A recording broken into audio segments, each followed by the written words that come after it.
Olá, boa noite. Hoje é Dia do Trabalhador. Eu sou a professora Benizete e estou gravando esse vídeo para ficar registrado no nosso canal do YouTube. Não poderíamos deixar de fazer alguma fala nesse dia tão especial.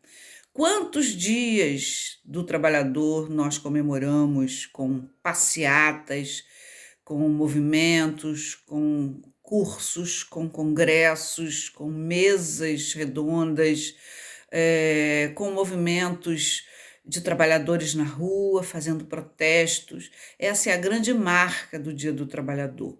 Mas esse ano de 2020 é um dia muito especial, é um dia muito diferente, é um dia atípico, porque enquanto alguns trabalhadores estão se ativando demasiadamente com risco de vida, de saúde, de morte, qual seja os trabalhadores da área de saúde, outros trabalhadores estão sem atividade completamente, porém recebendo. Outros trabalhadores estão sem nenhuma atividade, sem nenhum recebimento de valores, de salário, de benefícios. E outros trabalhadores encontram-se em situações extremamente difíceis, porque nem tem trabalho, nem tem benefício e nem tem perspectiva em razão dos quase 15 milhões de trabalhadores desempregados no Brasil hoje. Nós temos uma gama de trabalhadores desempregados no Brasil hoje. Por quê? 1º de maio de 2020 é o grande desafio do brasileiro, o grande desafio do mundo é a pandemia que nos assola.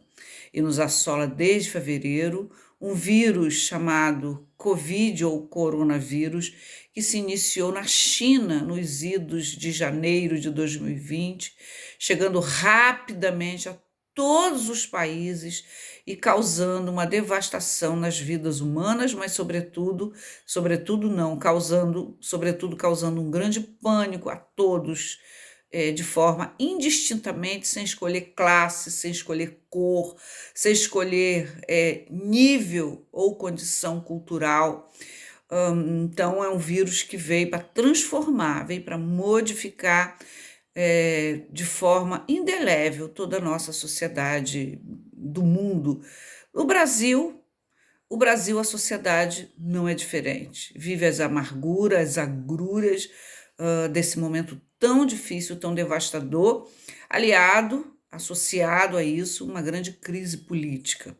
E essa crise política tem trazido imensas dificuldades para o trabalhador, para o brasileiro. Portanto, é um mês de maio que, se me perguntaram ontem, em algumas entrevistas, me perguntaram ontem em alguns contatos com um grupo de colegas se o que eu achava, se eu tinha motivos para comemorar. É uma resposta que não tem uma resposta. É muito difícil, porque na perspectiva do trabalho e do trabalhador, 2020 não temos muito para comemorar, porque com esses milhões de desempregados, não temos o que comemorar. Na perspectiva do que será após tudo isso passar, e parece que o ano de 2020 é um ano muito comprometido ainda do ponto de vista econômico e da empregabilidade, também não temos muito a comemorar. Mas temos que relembrar, é o momento de relembrar de onde iniciou esse dia 1º de maio, esse dia de comemorar o Dia do Trabalho, o Dia do Trabalhador. Segundo os historiadores, e não há uma muita unanimidade, nos idos de 1889, inicia-se nos Estados Unidos um movimento de trabalhadores, um movimento que ganhou força e que se seguiu nos dias seguintes, com a intervenção do governo, intervenção do Estado, da polícia. Mas esse movimento, ele nasce com um grande objetivo de reduzir as jornadas exaustivas.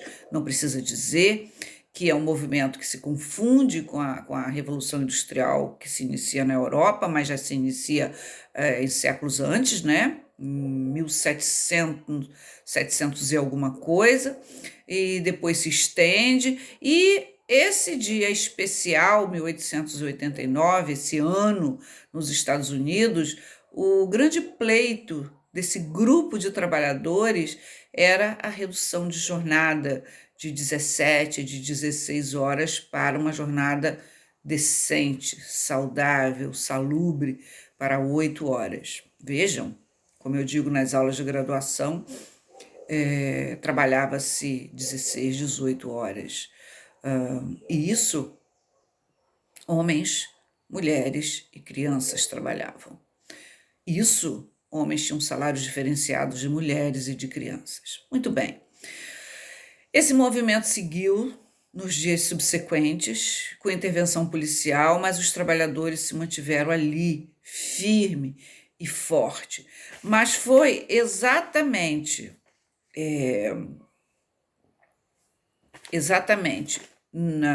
na França que, em 1891, os primeiros manifestos também ocorreram, e foi exatamente a França que decretou esse 1º de maio como um dia reconhecidamente, em razão do movimento, em razão dos movimentos, como um dia do trabalhador. Mas no Brasil, ele só chega no Brasil mais tarde, um século depois. Se nos Estados Unidos ele se inicia em 1886, do Brasil ele chega em 1891. O Manifesto dos Trabalhadores em prol de melhores condições de trabalho. Na verdade, aí já toda uma gama de direitos eram reivindicados. Melhores salários, condições mais salubres, mais decentes, tratamento mais humanizados, condições de higiene de um modo geral e espaços para as necessidades fisiológicas. Isso chega em 1891 no Brasil, nas duas grandes capitais, São Paulo e Rio de Janeiro. Sabendo que São Paulo foi o palco aí das grandes revoluções, das grandes revoltas, porque foi o maior produtor de café, né? Segundo o qual girava a nossa economia. E Rio de Janeiro, o grande produtor, Rio de Janeiro interior, grande produtor da cana-de-açúcar. O império aí já instalado no Rio de Janeiro, e o Rio de Janeiro e São Paulo, então, faz essa movimentação aí grande de busca dessas melhorias, dessas condições de trabalho. Em 1910, há o chamado movimento operário, o grande movimento operário. Nós estamos falando agora de Brasil, esse grande movimento operário, que tem uma interlocução, obviamente, com outros países, como a Itália. Aí já a Itália já ganhava o grande movimento da Revolução Industrial, já forte, já intenso, iniciado 2 séculos antes, iniciado na Inglaterra, em Londres, e também na França, em Paris. Então, esses grandes movimentos que se iniciaram 2 séculos antes começam a se misturar com esse dia. E esse dia 1º de maio, já definido na Europa, ele só vem a ser reconhecido no Brasil por um decreto-lei 4.859 de 1940. Somente em 1940 que esses movimentos foram reconhecidos e instituído o Dia do Trabalhador no Brasil, que já havia sido reconhecido na França e em alguns poucos países. Então, hoje, em 2020, vários países reconhecem o Dia Internacional do Trabalho como sendo 1º de maio. Mas a luta não parou. Não foi na década de 40, no Brasil, não foi com o movimento operário de 1910, não foi em 1917 que 50 mil trabalhadores paralisam a capital, São Paulo, a capital do estado, né? São Paulo, que a situação, que as condições do trabalhador se modificaram.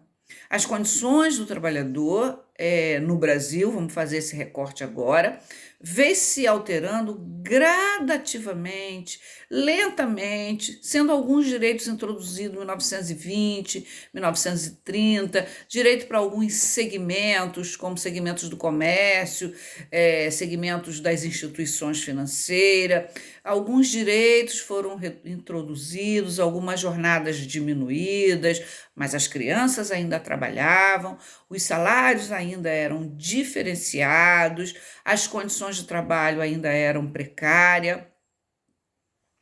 Então, o Getúlio Vargas, que exatamente nesse movimento, nessa década de Getúlio Vargas, é que ele passa, e aí nós já estamos falando da década de 30 e década de 40, né?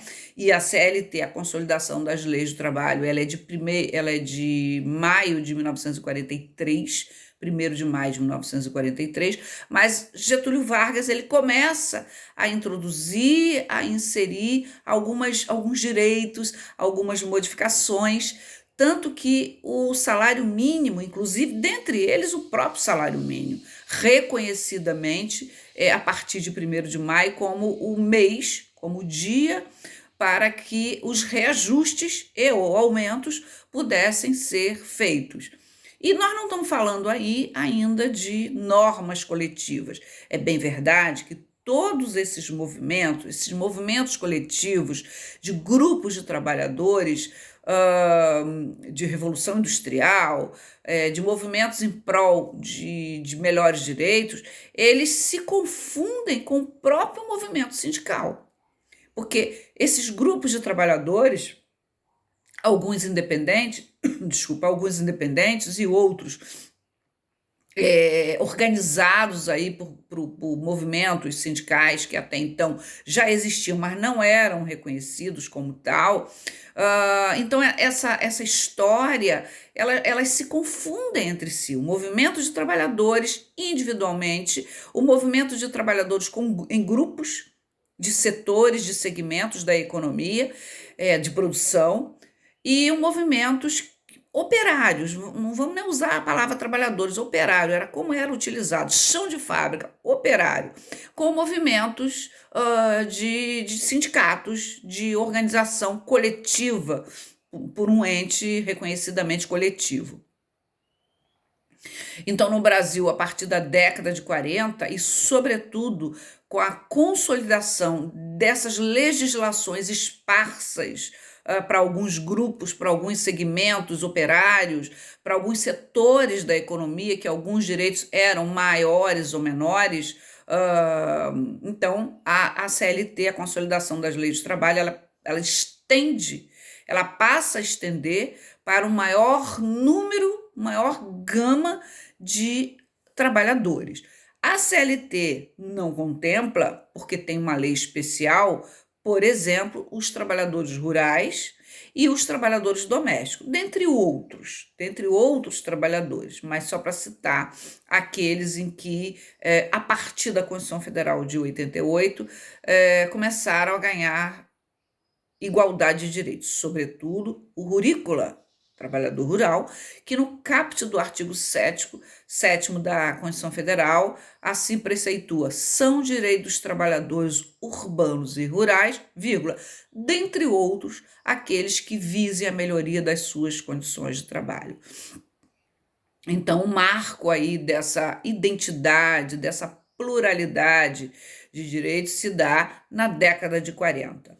Mas, ainda aí, essa jornada que gerou o movimento em prol do Dia do Trabalhador, que depois se identificou e se instituiu como sendo o Dia do Trabalhador, o dia do 1º de maio, iniciado lá atrás, não foi de imediato. E mesmo assim não foi para 8 horas. Porque depois a Constituição Federal de 1988 instituiu para 8 horas diárias e 44 semanais. Então, vejamos o lapso de tempo no recorte brasileiro para sair de uma jornada de 16, de 18 horas para uma jornada de 8 horas diárias e 44 semanais. Antes de 88, a jornada era de 48 horas semanais. Também é a Constituição Federal de 1988, esse documento fantástico, essa carta magna, essa carta política, essa carta democrática que estabelece que abaixo de 14 anos não pode haver nenhum trabalho. E de 14 a 18, estendendo-se a 24, somente na condição de menor aprendiz, com uma lei especial que foi inserido na CLT posteriormente, foi alterada a CLT com um contrato especial, um contrato de prazo, com requisitos de vinculação a uma instituição de ensino. Também foi a Constituição Federal de 1988 que veio a reconhecer a estabilidade de emprego da mulher a partir da gravidez, da confirmação da gravidez até 5 meses ao parto, que está lá nos atos da disposição constitucional transitória. E, com isso, a CLT de 1943, ela foi se traduzindo, ela foi tendo cortes e recortes, mudanças para melhoria de alguns setores, de alguns segmentos. Foi instituído, através de uma lei especial, o Fundo de Garantia por Tempo de Serviço, não mais a indenização e estabilidade de emprego, sobretudo a partir de 1988, passou a ser um regime único, o Fundo de Garantia. Então, de 43 a 1988, vários direitos foram inseridos, inclusive o reconhecimento das instituições sindicais, que passou de instituições à margem da lei, de instituições tidas como movimentos tido como anarquistas, para um movimento legítimo e reconhecido como um movimento de direito. A greve, com a Constituição Federal de 1988, decididamente, constitucionalmente, passou a ser um direito, lá do artigo 8º ao 11º, que cuida do direito coletivo. E 2020? Chegamos a 2020, passando pelo ano fatídico de 2017, com uma chamada reforma trabalhista, a Lei 13.467, que nesse vídeo aqui, que tem apenas o intuito de trazer algumas pontuações históricas, com uma imersão em alguns direitos, não há tempo para nós nos debruçarmos na Lei 13.467, chamada de reforma trabalhista, que eu costumo chamar de deforma. Depois de tantos anos ensinando direito individual do trabalho, direito coletivo e direito processual, com a CLT de 43 modificada, com várias leis em seu entorno, e a Constituição Federal de 88, ao se deparar com a Lei 13.467 de 2017, cujo projeto demorou apenas 4 meses, decididamente sem qualquer diálogo social, ela chega e faz alterações na CLT, alterações tidas como reformista, mas que, na verdade, ela altera alguns institutos, trazendo uma desproteção a esse trabalhador.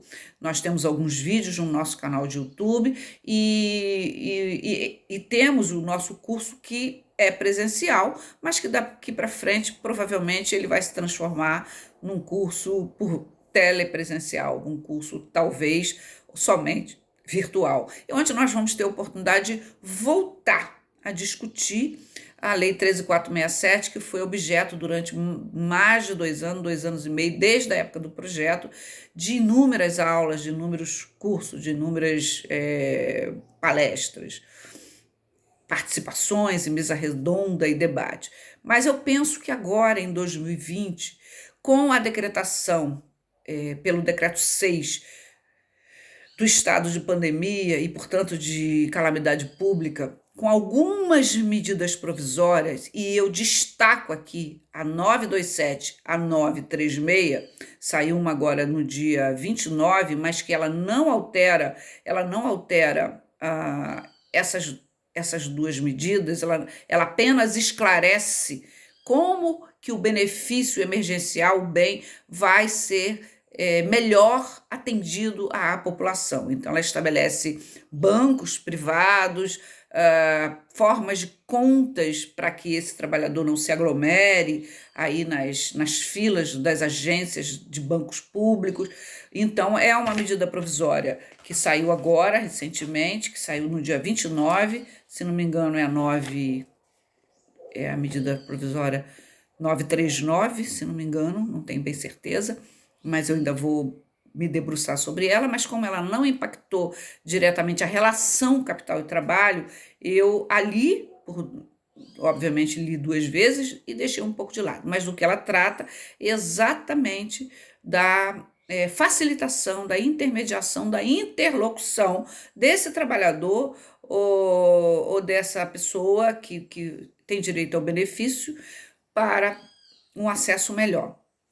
Mas eu volto aqui a esse marco 1943, 1988, 2017 e 2020. 2017 traz essa reforma, trazendo, por exemplo, a figura do empregado hipersuficiente, trazendo a primazia do negociado sobre o legislado, retirando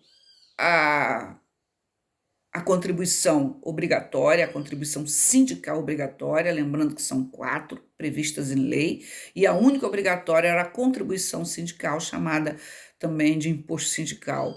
A CLT, essa reforma também, ela traz grandes impactos no processo do trabalho, no direito coletivo e no direito individual. Ela altera o artigo 2º da CLT sobre as formas de grupo econômico, ela promove alterações no que diz respeito às negociações individuais, ela retira a intervenção sindical para as dispensas coletivas, ela altera o contrato de trabalho em alguns pontos, né? Em alguns, o que integra, o que não integra. Enfim, ela traz uma transformação muito grande na CLT, mas despiciando de um amparo, de uma negociação coletiva, despiciando de garantias. Na verdade, ela precariza direitos, ao invés de arrumar a CLT, ao invés de tirar expressões que estão absolutamente em desuso, como junta de conciliação e julgamento, que lastreia o texto da CLT e já poderia ter sido retirado. O próprio ius postulante, na minha opinião, já poderia ter sido retirado do texto, porque ele é absolutamente em desuso. Hoje os direitos, as lesões e os direitos são muito sofisticados e requer o conhecimento técnico de um profissional do direito. Então, de reforma mesmo, de arrumação da CLT, ela não tem. Ela tem de muito, muito mesmo supressão de direitos, de inversão de alguns princípios que regem o direito do trabalho, sobretudo o princípio da proteção, da inalterabilidade de salário, de redutibilidade de salário, enfim, e da participação do ente coletivo, tão reconhecido na Constituição Federal de 88, tão valorizado o papel do sindicato, do sindicalismo na Constituição Federal de 88, e aqui eu não quero entrar nas mazelas do sindicalismo brasileiro, porque eu fui assessora sindical mais de 15 anos, conheço o movimento sindical por dentro, por fora, ensino direito coletivo, então eu sei das mazelas, sei das dificuldades. E chegamos a 2020 com um grande estado de calamidade pública, onde os diversos setores foram fechados. Há 2 meses já estamos fechados diversos setores que não podem funcionar e alguns deles vão levar ainda alguns meses para que sejam reabertos, que sejam reaquecidos. Com isso, a medida provisória 927, ela estabeleceu, de abril, ela estabeleceu a possibilidade de de férias antecipadas, não, ela é de final de março, de 20 de março, se não me engano, de férias antecipadas, de feriados antecipados, férias antecipadas, feriados antecipados, banco de horas, trabalhar mais agora para compensar depois, não trabalhar agora para compensar depois, considerar os dias paralisados para feriados futuros compensar.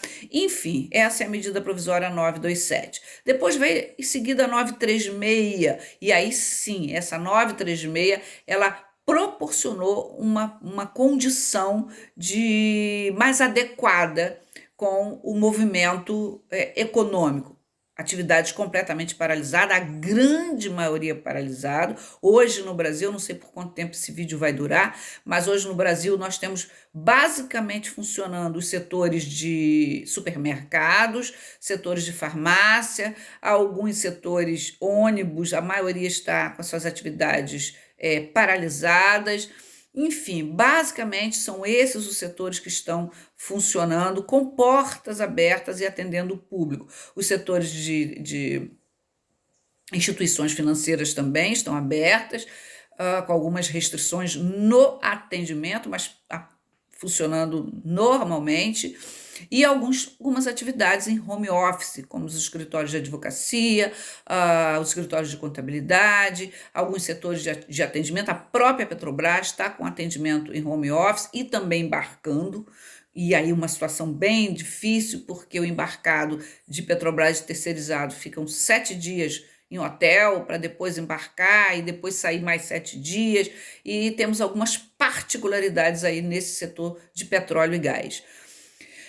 Mas, enfim, a medida provisória 936, ela veio proporcionar suspensão do contrato de trabalho por até 60 dias, com um benefício pago pelo governo federal, que para alguns salários não atende à integralidade do salário, tem aí uma perda chegando a 60%. Os salários mais baixos, o trabalhador pode ter seu contrato suspenso e consegue ter a totalidade do seu ganho aí recuperado através desse benefício emergencial do governo. A medida provisória 936 trouxe também a possibilidade de redução de jornada com redução de salário.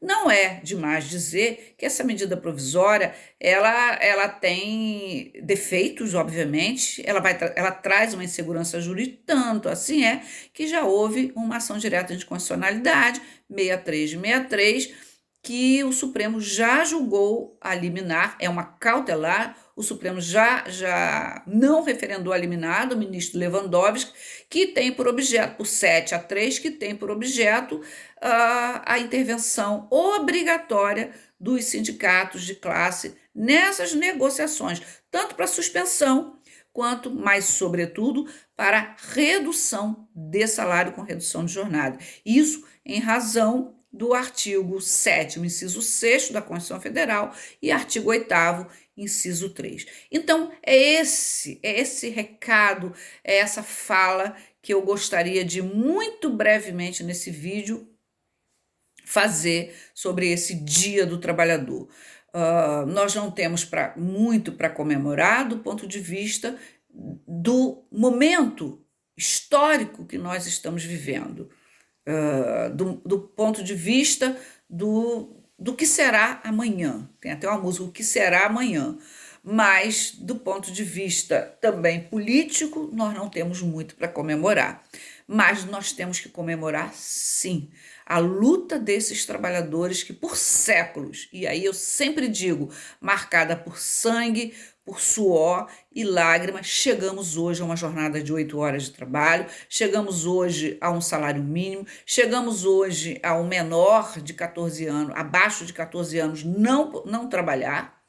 Chegamos hoje a muitas conquistas, a salários, a ambientes salubres, ambientes não perigosos, a condições decentes, uma Constituição que reconhece a dignidade do trabalhador, que protege a intimidade, que protege a dignidade. O artigo 1º, inciso 3º, é um artigo belíssimo, é uma conquista. Então, do ponto de vista jurídico e histórico, temos muito para comemorar e muito, mas muito ainda, que avançar e vencer, sobretudo essa Lei 13.467, que ainda traz muitos desafios, não temos jurisprudência construídas e precisamos construir alguma jurisprudência. Então era esse o recado. Mas, por fim, não desanimemos. É um momento de reflexão, é um momento de introjeção, é um momento de convívio daqueles que estão com a sua família em casa, mas são momentos de muita reflexão, momentos de transformação e esperamos sim caminhar a partir disso e a par e passo disso e para além disso para uma sociedade mais justa, mais igual, mais plural e mais humanizada. É esse o nosso recado e até o nosso próximo vídeo.